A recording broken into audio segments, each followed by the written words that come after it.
This morning's Breakfast Bible Bite comes from Psalm 78, verses 10 through 11. Even when we fail, our God is a covenant keeper. Reading for context from verse 9 of Psalm 78, the sons of Ephraim were archers equipped with bows, yet they turned back in the day of battle. Verse 10 of 78 reads, They did not keep the covenant of God and refused to walk in his law. Israel was brought up out of Egypt as a witness, a people separated unto the Lord. Nevertheless, they fell into the sins of the indigenous inhabitants and did not maintain a pure testimony toward the only true God, the one who indisputably delivered them. The 10 phenomena, or plagues, foisted upon Egypt were all miracles that demonstrated the superiority of the God of Israel over the gods of Egypt. Each miracle was an affront to one of their deities, one of the idols that Egypt worshipped.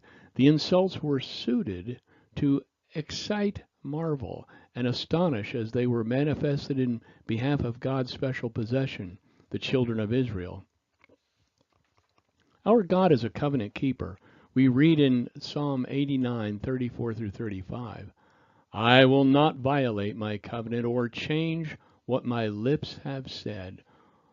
Once and for all, I have sworn an oath by my holiness.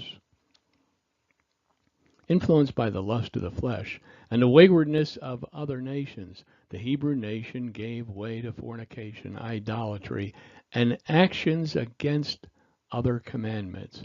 They were often found in a state of rebellion against the benevolent theocracy under which they lived.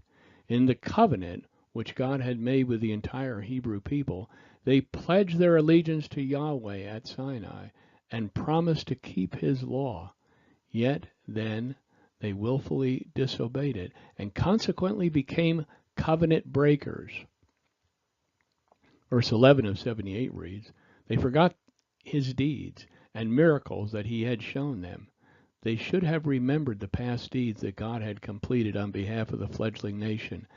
And if they had, they would have been filled with gratitude, inspired by holy awe.